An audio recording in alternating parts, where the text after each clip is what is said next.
नमस्कार दोस्तों, कैसे हैं आप सभी। आशा करते हैं आप सभी लोग अच्छे होंगे, स्वस्थ होंगे, मस्त होंगे और अपनी तैयारी को भी अच्छे से कर रहे होंगे।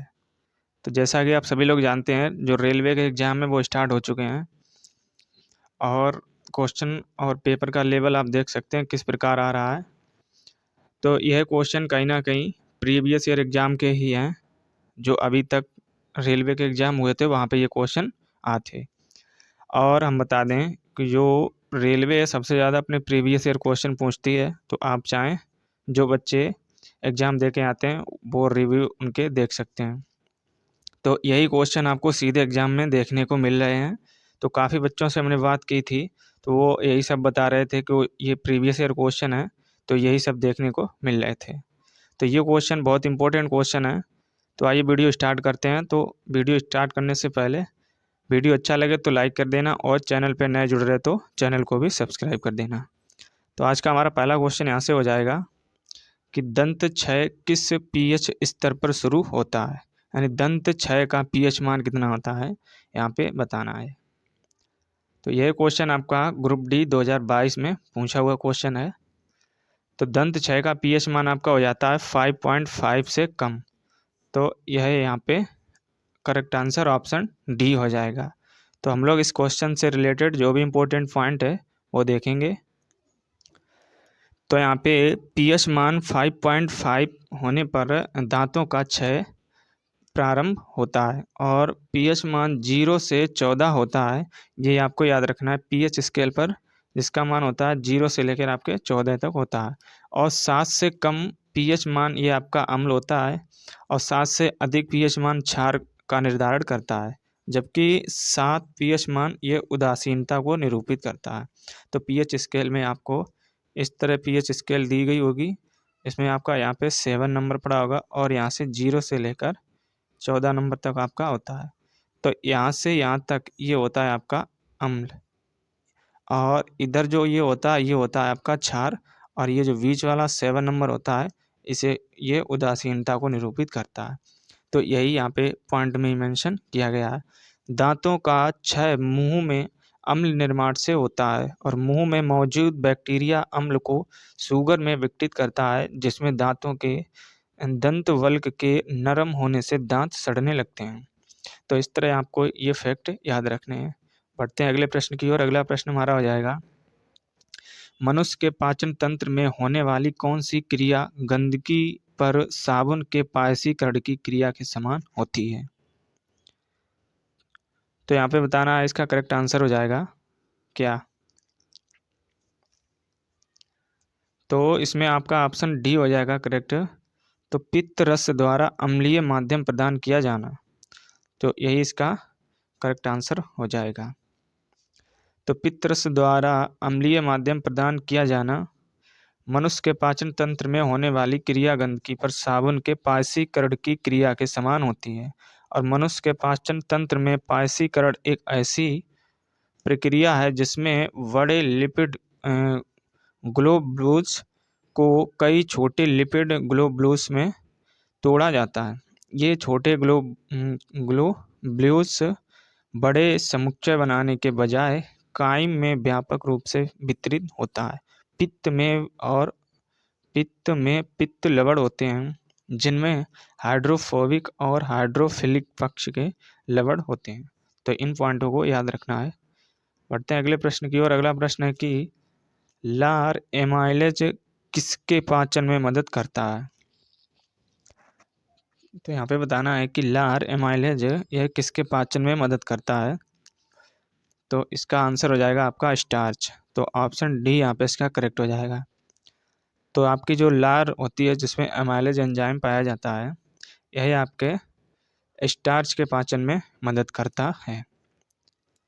तो लार में एमाइलेज नामक एंजाइम पाया जाता है, यह जो स्टार्च को माल्टोज और ड्रेक्सट्रिन में तोड़ देता है, जिससे भोजन का पाचन पेट में पहुंचने से पहले ही मुंह के अंदर होता है। तो ये फैक्ट आपको इस क्वेश्चन से रिलेटेड याद रखने हैं। अगला प्रश्न हो जाएगा कि हमारा कि लार में मौजूद निम्न में से कौन सा एंजाइम स्टार्च के जटिल अणु को सरल शर्करा अणु में विकसित कर देता है। तो यहाँ पे अभी हम लोग पिछले क्वेश्चन में पढ़ा था, ये होता है आपका लार एमाइलेज एंजाइम। तो ऑप्शन ए यहाँ पे इसका करेक्ट हो जाएगा। और यह क्वेश्चन आप देख सकते हैं, एक रिपीट क्वेश्चन है। तो क्वेश्चन किस तरह आपको घुमा के यहाँ पे पूछा हुआ है। तो लार में मौजूद एमाइलेज एंजाइम स्टार्च के जटिल अणु को एक सरल शर्करा अणु में विघटित कर देता है। और एंजाइम कार्य यहाँ पे क्या होते हैं, सबसे पहले देखेंगे हम लोग लाइपेज के, जो वसाओं के हाइड्रोलिसिस में सहायता यहाँ पे यानी कि सहायक होते हैं। यह उत्प्रेरक की तरह कार्य करते हैं। ट्रिप्सिन एंजाइम ये होता है आपका प्रोटीन के पाचन में सहायक होता है। पेप्सिन एंजाइम यह प्रोटीन को पेप्टाइड्स में बदल देता है। तो ये 3 एंजाइम हो जाएंगे जिसके आपके ये कार्य इनके सामने हो जाएंगे। तो ये क्वेश्चन बहुत इंपॉर्टेंट क्वेश्चन है ये। चलिए बढ़ते हैं अगले प्रश्न की ओर। अगला प्रश्न हो जा रहा है कि मनुष्य के आमाशय में कौन सा अम्ल बनता है। तो यह आपका पाया जाता है HCl, जिसे हम लोग बोलते हैं हाइड्रोक्लोरिक अम्ल। तो इसका आपका रासायनिक नाम हो जाएगा हाइड्रोक्लोरिक अम्ल, या इसका रासायनिक सूत्र आपका ये सामने हो जाएगा HCl। तो मनुष्य के आमाशय में हाइड्रोक्लोरिक अम्ल, तो यह HCl बनता है। यह खाद्य कणों में मौजूद हानिकारक बैक्टीरिया को नष्ट करता है तथा भोजन को अम्लीय बनाता है। और आमाशय एक प्रमुख पाचक अंग है जो डायाफ्राम के नीचे उदर गुहा के बाईं ओर स्थित होता है। तो ये हो जाएंगे इसके इंपॉर्टेंट फैक्ट। बढ़ते हैं सीधे अगले प्रश्न की ओर। अगला प्रश्न है कि निम्न में से क्या आहार नाल में अम्लीय आहार को क्षारीय में परिवर्तित करता है। तो यही आपका होता है पित्तरस। ऑप्शन यहाँ पे सी इसका करेक्ट हो जाएगा। तो पित्तरस आपका आहार नाल में अम्लीय आहार को क्षारीय में परिवर्तित कर देता है। तो यहाँ पे पित्तरस एक प्रत्यक्ष रूप से भोजन के पाचन में भाग नहीं लेता है, लेकिन इसमें विभिन्न प्रकार के रसायन होते हैं जो पाचन क्रिया में सहायक होते हैं। और पित्तरस के महत्वपूर्ण आपके कार्य हो जाएंगे, यहाँ पे हम लोग एक एक देखेंगे। तो पहला हो जाएगा कि यह आमाशय में आए भोजन के अम्लीय प्रभाव को क्षारीय बनाता है। सेकंड आपका हो जाएगा कि यह जीवाणुओं को मारता है और इसकी उपस्थिति में ही अग्न्याशयी रस कार्य करता है। तो ये पित्तरस के 2 इंपॉर्टेंट पॉइंट हो जाएंगे। चलिए बढ़ते हैं अगले प्रश्न की ओर। अगला प्रश्न हो जाएगा हमारा कि पाचन के संदर्भ में गलत कथन को पहचानें। तो कौन सा गलत कथन है यहाँ पे, उनको पहचान करनी है। तो एक एक ऑप्शन हम लोग देखेंगे यहाँ पे। तो ए ऑप्शन है कि अवशोषण स्वांगीकरण से पहले लेकिन पाचन के बाद होता है। तो हमें गलत कथन पहचानना है, तो यहाँ पे ये इसका सही हो जाएगा ऑप्शन ए। स्वांगीकरण अंतर्ग्रहण से पहले लेकिन अवशोषण के बाद होता है। तो ये गलत होता है आपका। पाचन निष्कासन से पहले लेकिन अंतर्ग्रहण के बाद होता है। ये सही हो जाएगा। स्वांगीकरण और अवशोषण दोनों अंतर्ग्रहण से पहले होते हैं। ये भी सही हो जाएगा, क्योंकि हमें यहाँ पे गलत कथन का चयन करना था। तो इसमें वी आपका गलत हो जाएगा। तो ऑप्शन वी यहाँ पे इसका करेक्ट हो जाएगा। तो यहाँ पे वह प्रक्रिया जिसमें पाचक एंजाइम की सहायता से भोजन को जटिल से सरल रूप में परिवर्तित किया जाता है, पाचन कहलाती है। पाचन प्रक्रिया के निम्नलिखित चरण होते हैं आपके। तो यह क्रम वाइज आप चरण देख सकते हैं। सबसे पहले आपका आ जाएगा अंतर्ग्रहण, उसके बाद आ जाएगा आपका पाचन, फिर आपका आ जाएगा अवशोषण, फिर स्वांगीकरण, फिर आपका हो जाएगा उत्सर्जन। तो यहाँ से ये क्रम आपको याद रखना है। तो आप चाहे यहाँ पे इसका स्क्रीनशॉट यहाँ से ले सकते हैं। बढ़ते हैं अगले प्रश्न की ओर। अगला प्रश्न है कि छोटी आंत की आंतरिक सतह पर हजारों अंगुली नुमा आकृतियाँ निकलती हुई होती हैं, उन्हें क्या कहा जाता है। तो उन्हें हम लोग बोलते हैं विलाई। ऑप्शन यहाँ पे सी इसका करेक्ट हो जाएगा। तो छोटी आंत की आंतरिक सतह पर हजारों अंगुली नुमा आकृति निकलती हैं, जिनको हम लोग विलाई कहते हैं। तो यह क्वेश्चन आपके NTPC 2021 में पूछा हुआ क्वेश्चन है। तो यहाँ पे इसके इंपॉर्टेंट पॉइंट में हो जाएगा, छोटी आंत की आंतरिक सतह पर हजारों अंगुलीनुमा आकृतियाँ निकलती हुई होती हैं, जिन्हें रसांकुर या विली कहते हैं या विलाई कहते हैं, जिसका कार्य पचे हुए भोजन से पोषक तत्वों जैसे आपके हो जाएंगे ग्लूकोज, अमीनो अम्ल, वसा तथा विटामिन को अवशोषित करना है तथा अवशोषण के पश्चात अपचित भोजन को बड़ी आंत में भेज देते हैं। तो ये इस क्वेश्चन के फैक्ट हो जाएंगे। बढ़ते हैं सीधे अगले प्रश्न की ओर। अगला प्रश्न है कि शरीर में विलाई कहाँ पाया जाता है। तो अभी हम लोग पढ़े थे, यह आपके छोटी आंत में पाया जाता है। तो अभी यहाँ से देख सकते हैं, यह छोटी आंत में आंतरिक सतह पर, तो यह आपके छोटी आंत के आंतरिक सतह पर पाया जाता है, जिसका नाम होता है विलाई। तो ऑप्शन ए यहाँ पे इसका करेक्ट हो जाएगा।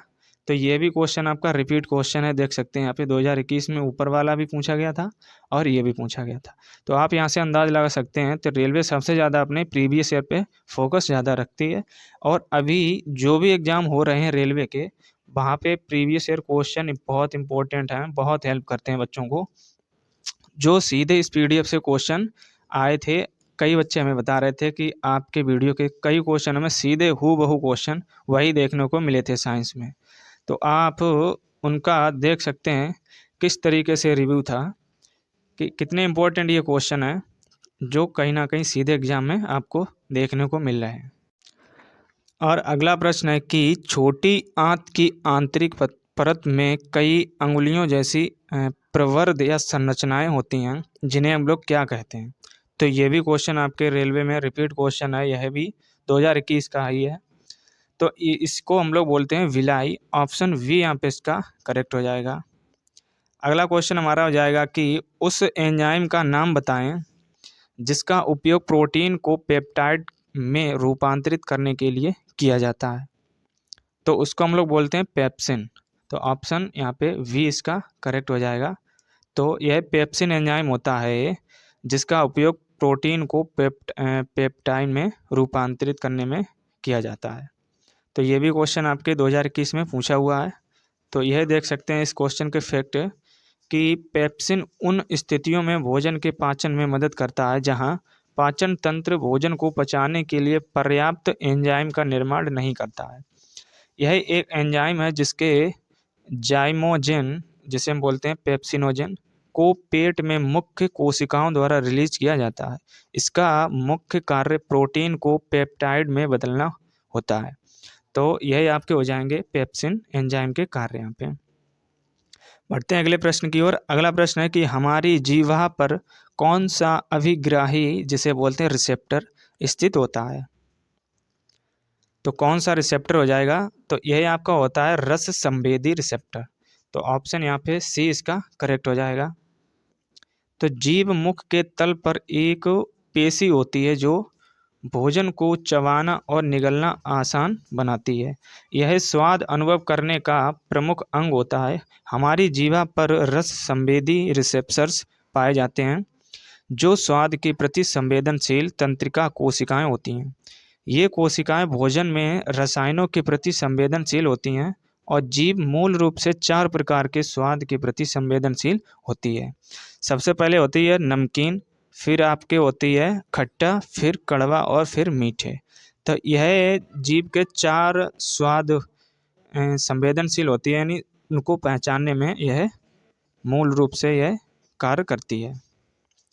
बढ़ते हैं अगले प्रश्न की ओर। अगला प्रश्न हमारा हो जाएगा कि सामान्य परिस्थितियों में अम्ल की अभिक्रिया से पेट की अंदरूनी परत को बचाने का कार्य कौन करता है। तो यह करता है आपके वल्गम। तो ऑप्शन यहाँ पे ए इसका करेक्ट हो जाएगा। तो सामान्य परिस्थितियों में अम्ल की अभिक्रिया से पेट के अंदरूनी परत को बचाने का कार्य आपका वल्गम करता है। तो यह क्वेश्चन आपका NTPC 2021 में यहाँ से क्वेश्चन पूछा गया था। तो अम्ल की अभिक्रिया से पेट की अंदरूनी परत को बचाने का कार्य आपका वल्गम करता है। पेट की दीवारों के रूप में गैस्ट्रिक ग्रंथियां होती हैं जो एक एंजाइम पेप्सिन, वल्गम और हाइड्रोक्लोरिक अम्ल HCl को स्रावित करने में मदद करती हैं।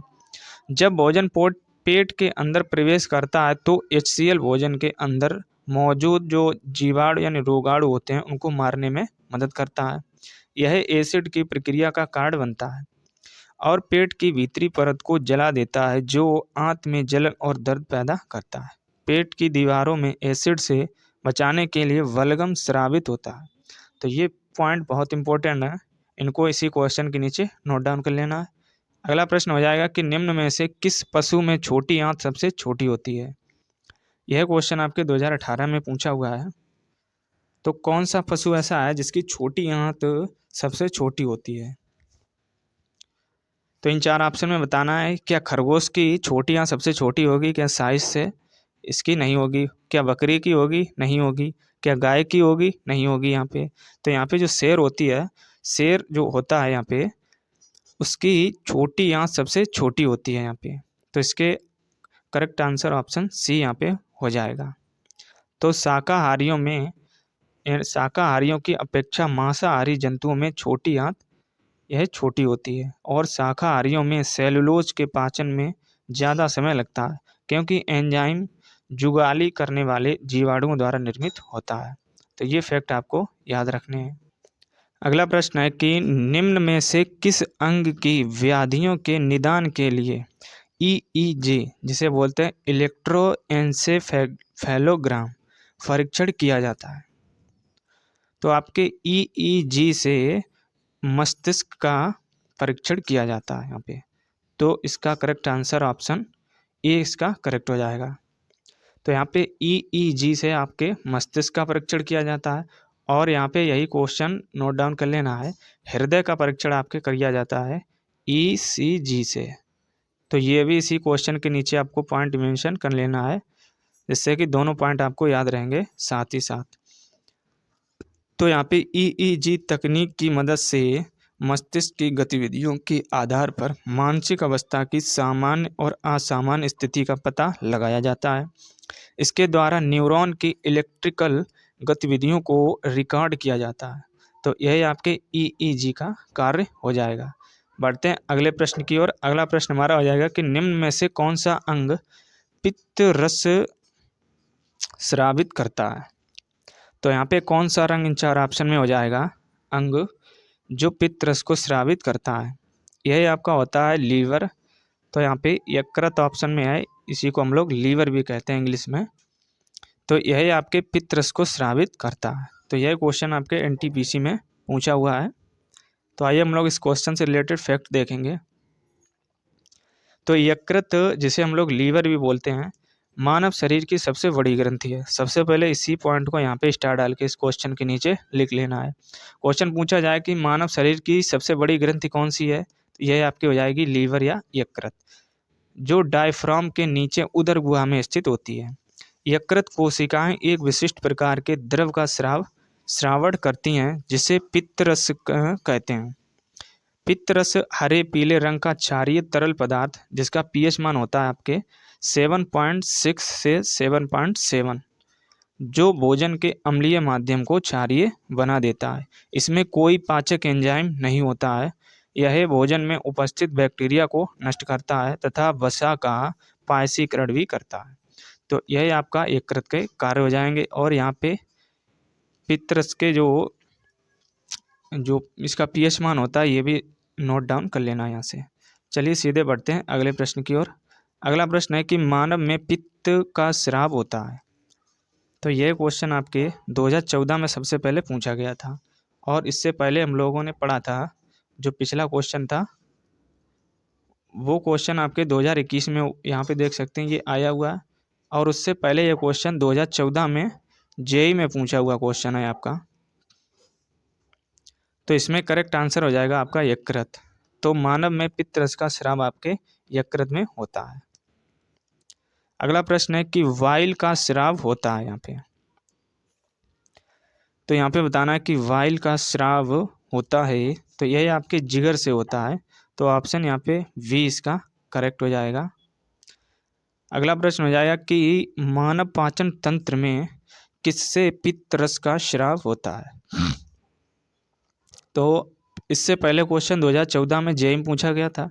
फिर उसके बाद जो 2018 की ग्रुप डी की वैकेंसी आई, वहाँ पे क्वेश्चन पूछा गया। फिर उसके बाद 2021 में जो NTPC का एग्ज़ाम हुआ, वहाँ पे यह सेम क्वेश्चन पूछा गया था। और यही क्वेश्चन आने वाले जो एग्ज़ाम हैं अभी चल रहे हैं या जो होंगे, वहाँ पे यही क्वेश्चन आपको देखने को मिलेंगे। तो हम बता दें, ये क्वेश्चन बहुत इंपॉर्टेंट क्वेश्चन है।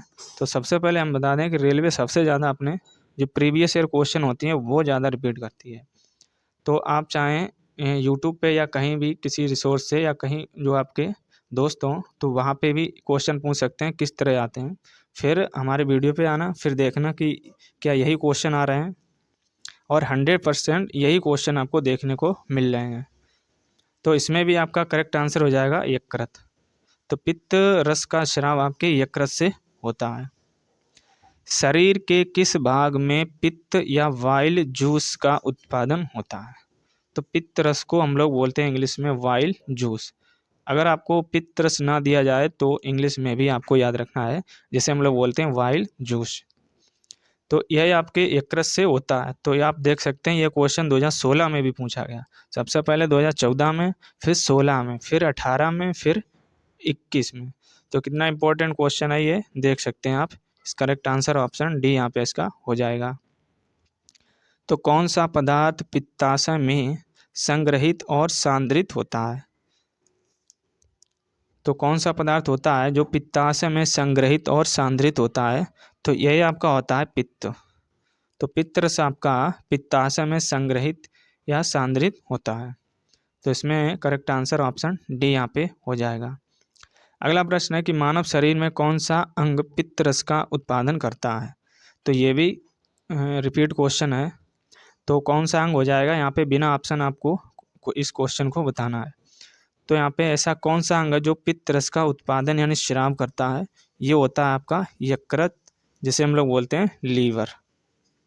तो यहाँ पे इसका करेक्ट आंसर बिना ऑप्शन यहाँ पे यकृत हो जाएगा। तो आइए हम लोग अब इसके ऑप्शन देखेंगे। तो यहाँ पे ये रहे आपके सामने 4 ऑप्शन, जिसमें आपका ए है कि यकृत, बी है अग्नाशय, डी आपका हो जाएगा छोटी आंत, सी आपका है आमाशय।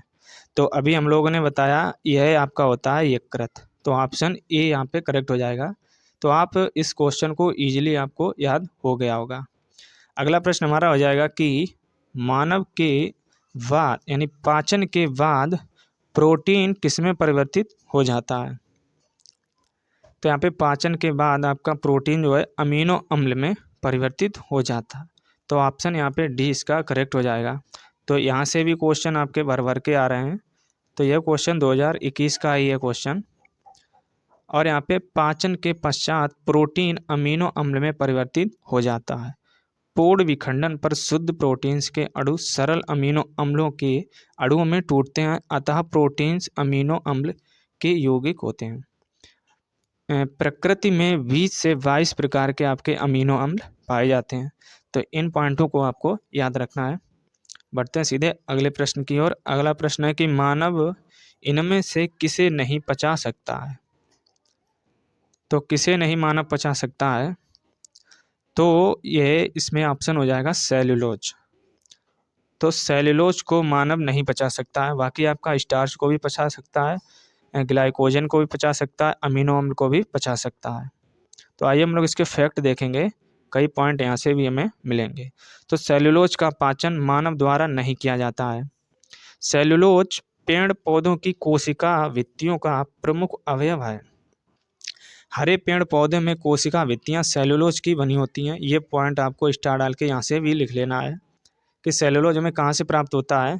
तो यह पेड़ पौधों की कोशिका भित्तियों से यानी बनी होती है, यानी यहीं से हमें प्राप्त होता है।